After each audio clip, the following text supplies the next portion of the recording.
All right. Hi. So, welcome to lecture one of research methodology. Today's chapter is really kind of just an introduction to research and communication and kind of an overview of that. And the first thing I want you to do is think about how you define communication.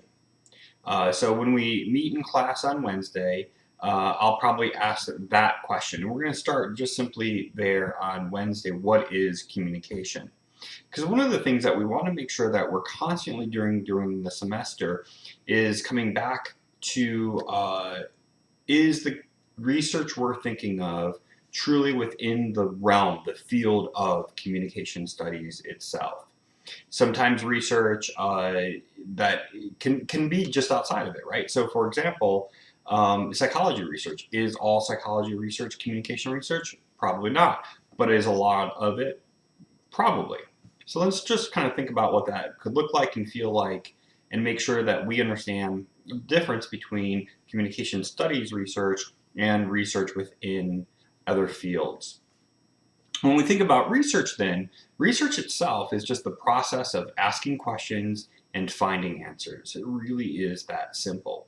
But of course, we're using an application of scientific and systematic procedures in asking and looking at those questions. And research assumes that patterns can be uncovered. And we want to make sure within research that we're empirically, that all of the models, the based methods we're using are empirical, right? That's going to be crucial to research and communication. Now, if you think about your relationship with research and you think about it in the terms of curiosity, right?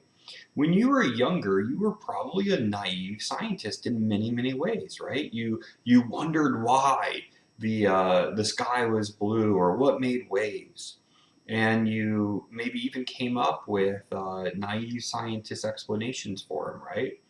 I can remember thinking, well, why is the sky blue or why does it rain, right? And some of our more innocent answers are, it's the angels crying or something along that lines.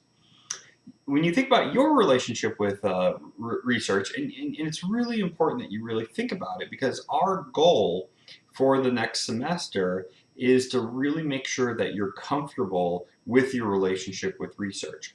And the ultimate goal here is that you are going to become a literate consumer of research. So when you think about your scholarly research, right, you think of you as in the role of researcher. But I also, so you can think of the research that I do, right? I am a research scientist that look at how we use emotions to influence other people. The other side of it then is, of course, the research consumer, right? How does that impact you, what I do? How does the research that you read impact you? When you look at the news and they're talking about new research that's out there, right? So there's the scholarly research, and another way of thinking about your relationship with research is the there's a tongue twister, right? Um, how we use research that's commissioned for private use. So commercialized research, right? So this might be research, and maybe we don't see this as often in communication. Well, that's not necessarily true because apps might be a good example, right? If I want to design um, uh, I understand certain human behaviors and I design an app that might be like a weight loss app of some type, and I use gamification and I use other communication theory, um, I might create an app that actually collects data of some type for, a food company like Nestle or something along that lines. When we think further about scholarly research, it is always going to be formal, scientific, and systematic. And we want to make sure that it's always available to the public and other researchers. And this is really key and important to think about, right? That if I'm doing research, I find any discovery, right? Anything that I find within that, whether it's that my hypotheses are wrong or whether that it's right, whether I've moved the science a lot or just even a little bit, I need to make sure that I take what I find and I write it in an academic way that can be shared, that the research itself can be distributed throughout others, so that we have an understanding, and we understand it adds to the knowledge that we all have or can have. We want to think then about the scholarly research and what are some of the scientific outcomes, right? So let's think about this for a second. We want to make sure that scholarly research might be able to describe behavior, determine the causes of behavior, maybe even predict behavior, and ultimately even explain behavior, right? So let's think about this in an example might simply be, I know we might all be thinking about the hurricanes in the last couple of weeks, but when we think about the behavior of some companies in whether they are being altruistic or whether they are price gouging, right? So what we'd want to be able to do for researchers is to be able to describe that behavior first off, right? So the altruistic behavior might be, an example would be JetBlue setting a cap of all their flights at $99 outside of Florida, right, to fly out. Where a local gas station, on the other hand, we want to describe their behavior as price gouging, and maybe they've shot the price up of gasoline at $10 a gallon or something like that.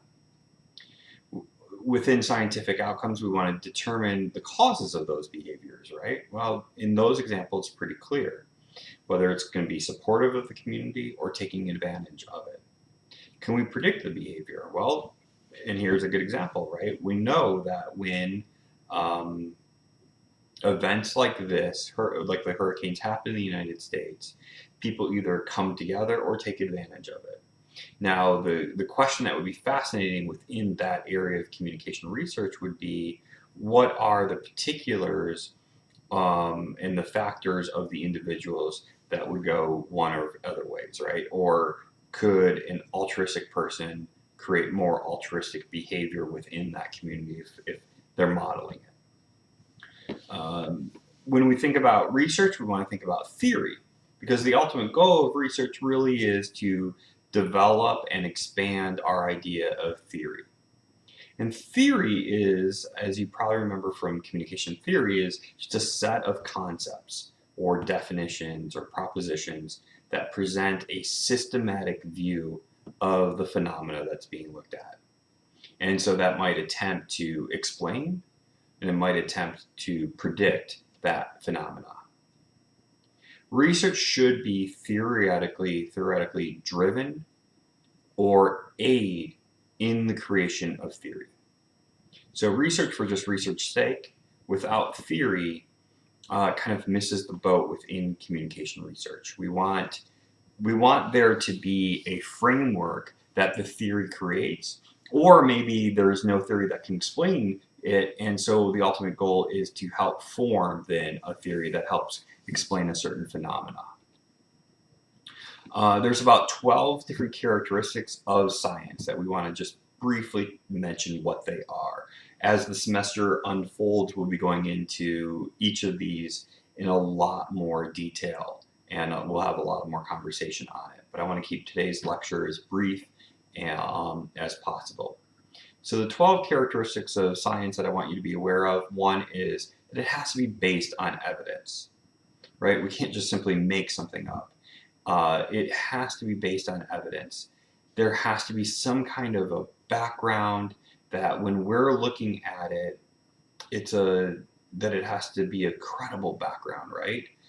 It can't, and this gets tricky within some of the ethical conversations that we're going to have later this week.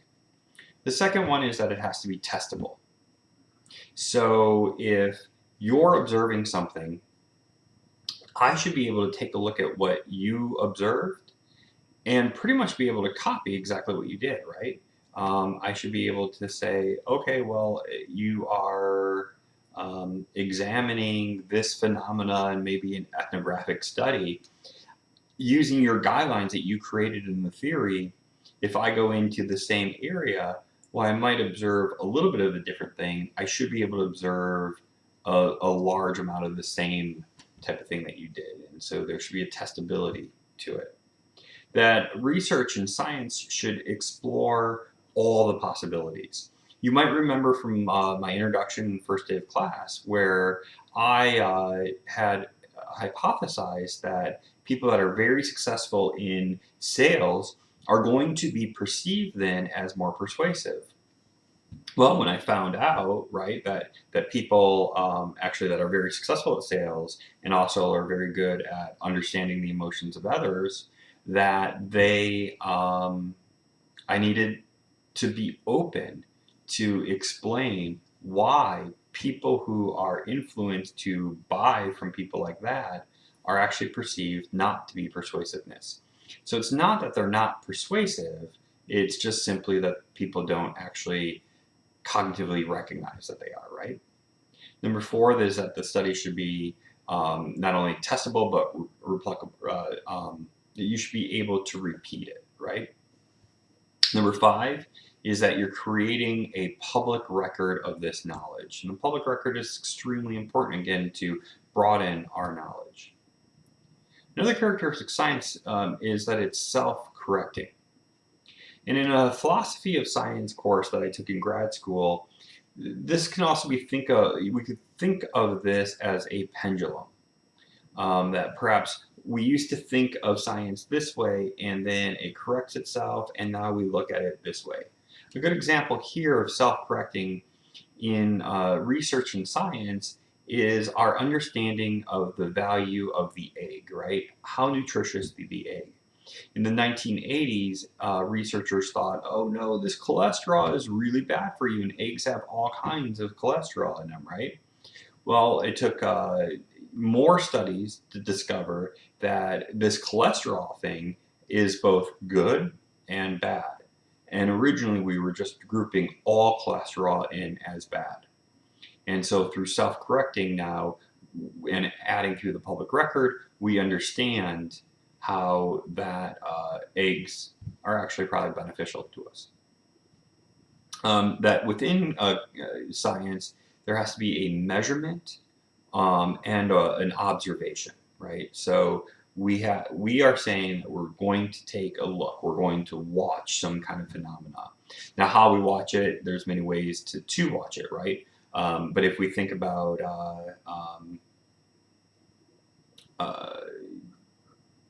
a good example might be something like how certain people drive after they watch violent movies, for example, right? Or they watch a James Bond movie. We want to be able to observe that behavior after they watch that movie, right? So the movie happens and is the stimuli, and then the observation, how is their behavior impacted with their driving skills? And we want to be able to measure that observation, right? So what we might do to collect data on it is a device in people's cars that measures braking, hard acceleration, things like that, or maybe we videotape. There's a lot of different ways that we can observe and record that observation, and then we want to create a type of code to actually measure what it is that we're observing. We want to be able to control for error.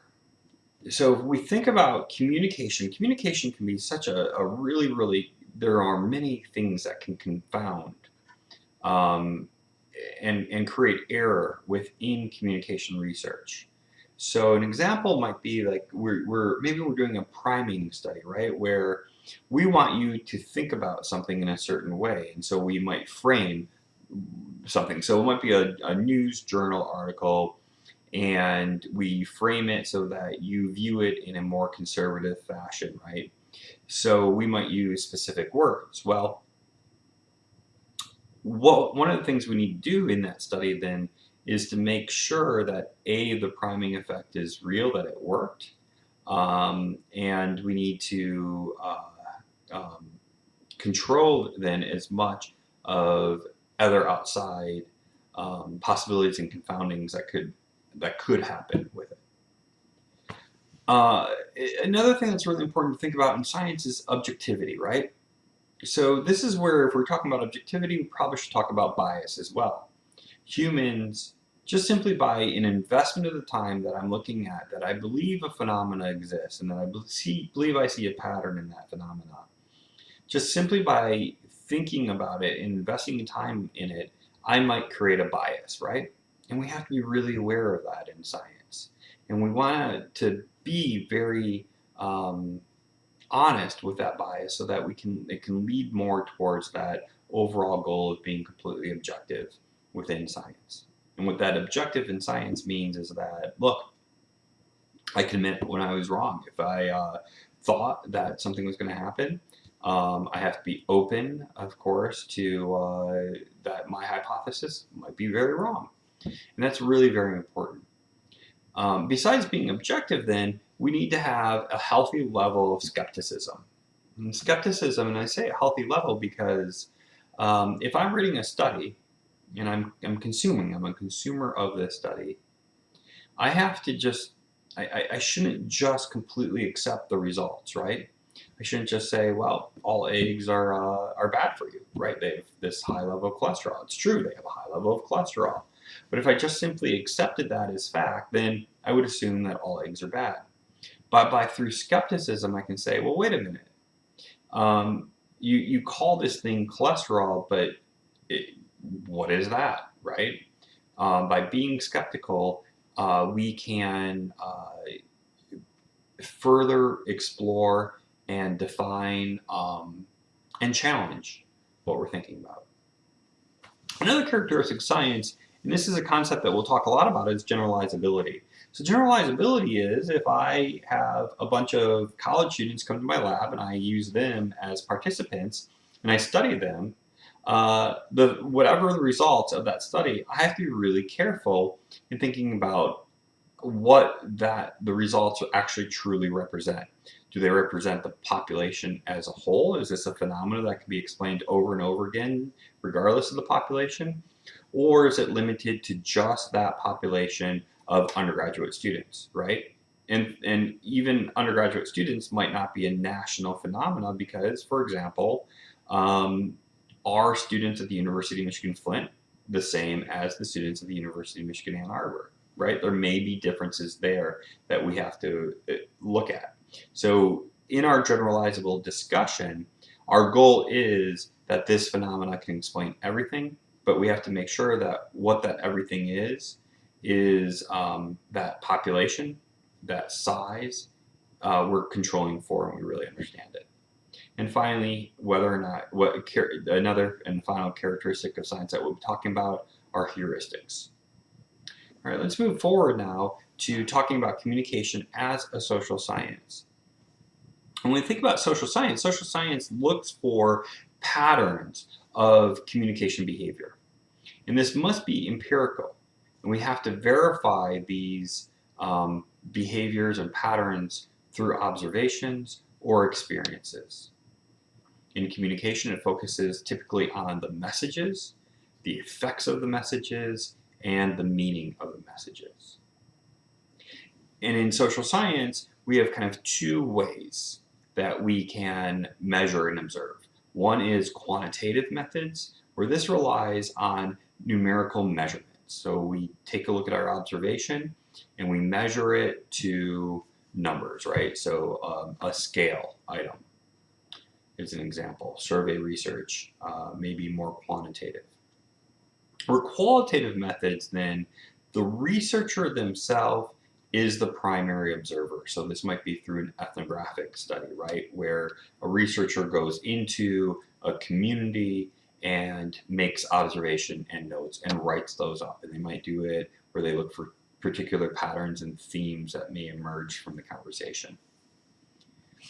And I hope you remember the scientific approach being taught this in elementary school. I know I certainly do. That research has to follow a tradition and certain procedures. And with the scientific approach, we always start with really kind of the curiosity, right? It's an interesting question. And questioning is so important in research and as a consumer of research. But we start with an interesting question, and that question might be, simply, why does it rain? And then we look at the research that's already been done and we formulate a hypothesis or a research question. And we'll talk more later about what the difference between a hypothesis and a research question is. And we use reason and experience to refine the hypothesis and research question. When we're talking about experience, yes, it might be our own personal experience as an expert, or it might be the experience that we discover through our literature reviews, right? Other people's experiences, other ways that it's been looked at and explored, and we're going to refine then our hypothesis that way. Then we conduct the observation, the measurement, or the experiment. We just go and we collect the data. And then the final process of the scientific approach really is that we analyze and interpret the data. And this is actually a really exciting thing, right? Because what you're doing is you've collected all your data, and maybe it's all quantitative data, numbers, and now you're using programs like SPSS or Excel even, right? And you're thinking, okay, are these two things related? How are they related? Let's look at the numbers and run the programs. And this is where the discovery of the patterns might exist. And then as a researcher, we want to look back even to our findings and what the other past research has found. And this adds to the baseline knowledge. And it's actually a really exciting process. And then there's some methodological extremes that we want to be kind of aware of. One is like the law of the hammer, right? That it's gotta fit into this. The circle peg has to fit maybe into the square hole, and darn it, we know it's there, and so we're gonna find it and find it and find it. Methodological tools for different purposes exist. Content of research questions or hypotheses drives, and it needs to absolutely drive the selection of the methodological tool, right? So what we're saying here is that if you create a hypothesis, you have to understand that you're setting up how you're going to look, how you're going to observe with the words that you're using by your hypothesis, not only how you're going to measure everything, but maybe even how you're going to conduct the data analysis, right? And so sometimes if you think about your limitations as a data analysis person, that maybe it's maybe you can do a correlation study. Then you want to back that up, and you want to make sure that your hypothesis can be explored within just simply your knowledge base of the data and how you know what to do and how you know how to analyze it. And a method is only helpful if it helps answer the research question or hypothesis, right? So if you're using a method that's too complicated or itself is a diversion of your hypothesis, then it's really not going to be a helpful tool. So when we think about questions that communication scholars ask, there could be a wide variety of questions that can be asked about communication phenomena. The questions themselves are important, and we want to determine the significance of the question. So is the question being explored something that's of personal interest to the researcher, or is it a social importance? Or even is it going to be like a theoretical significance? And so we want to think about those three things, the personal, social, and theory, when we're thinking about the hypothesis and the questions that we're going to be looking at. And another kind of thing to think about in research is the so what factor, right? So what does it mean? So who cares? That kind of so what. Sometimes research is done just for research's sake, right? Well, then it's a big so what. Nobody cares. Nobody's going to read it. It's not going to move anything forward. And an important question that we can ask sometimes, even when we're thinking about, and you might read during the course of the semester a research article that you're like, well, who cares about this, right? And you want to think about who the audience might be. So we want to think then about the nature of questions themselves. So is this going to be a question of fact? Are we providing definitions? Is this a question of variable relations? So we're going to examine if, how, and what degree the phenomena are related to. Is this a question of value? Are we asking for a subjective evaluation? Or is it a question of policy? Are we recommending a specific course of action? So I think this might be a good stop. We're about 25 minutes in or so to this little talk. This might be a good time to kind of stop and think about the things that I've thought about. I hope you've taken some notes and that you're going to come to class on Wednesday prepared to ask more follow-up questions. But this is kind of a good starting point, I think, to begin the conversation and introduce ourselves to what research methodology is. For lecture 2, I'm kind of excited. I'm setting up my in-home studio that hopefully I'll be able to actually write things out and integrate PowerPoint too, so that for those of you that are more than just audio listeners or learners rather, that you're more visual learners, in the next lecture I'll be providing more of those as aids for you. I do have a homework assignment for Wednesday, and it should be a relatively simple homework. What I would like you to do is think about, hopefully you've already emailed me or put up on Blackboard rather, your research paper, your literature review from communication theory. That's going to be important.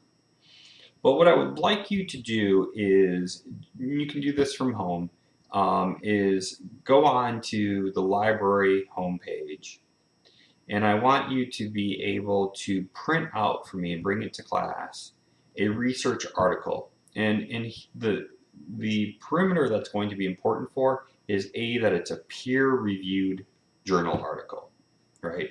So I want to make sure that you know how to find in the library peer-reviewed journal articles online.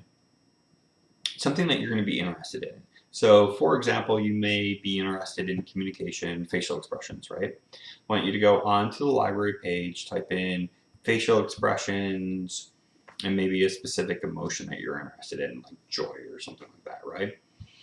Find a research article that's interesting to you. Print it off, read it, and make notes. What are the things that you notice about the order of the research article? What are the things that you notice that you don't understand about the research article? And come to class and be prepared to talk about, was it easy to read? Was it hard to read? And why? And so that'll be the homework that I want you to bring for Wednesday then, is that you print off a peer-reviewed journal article. All right, I will see you guys Wednesday. Take care.